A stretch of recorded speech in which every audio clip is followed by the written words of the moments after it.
House Call is brought to you by Colgate. Smile on.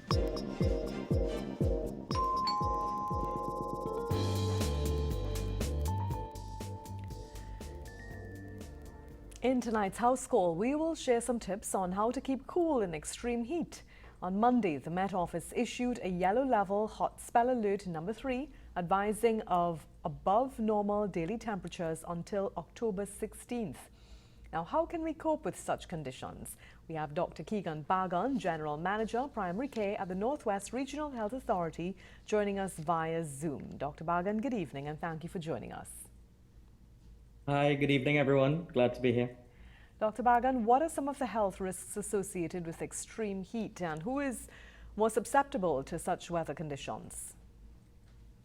Sure. So definitely it's a spectrum of conditions that you would have happen as a result of heat. So you start from things like a sunburn and then progressively dehydration, and you move all the way up to heat exhaustion or heat stroke. That's where we much more worried about. The other things you could manage, muscle cramps, things like that. But once you see heat exhaustion and heat stroke, that's where we get worried. So heat exhaustion, you would have signs of nausea, vomiting, headaches, dizziness. You start to get rapid increase in your pulse rate.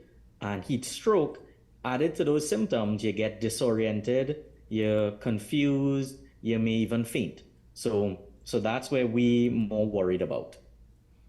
And what are some tips on how to stay cool and healthy during this time?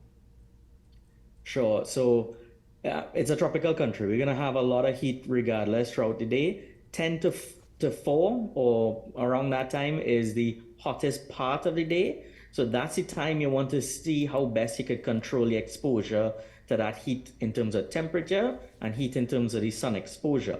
So indoors, in the cool, you want to also have your clothing. So you want to have light clothing, something loose that will allow air to flow through to help keep you cool.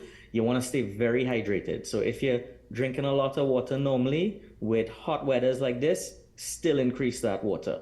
The more water you drink, the more fluids you take in, cooler fluids that will keep your body temperature down.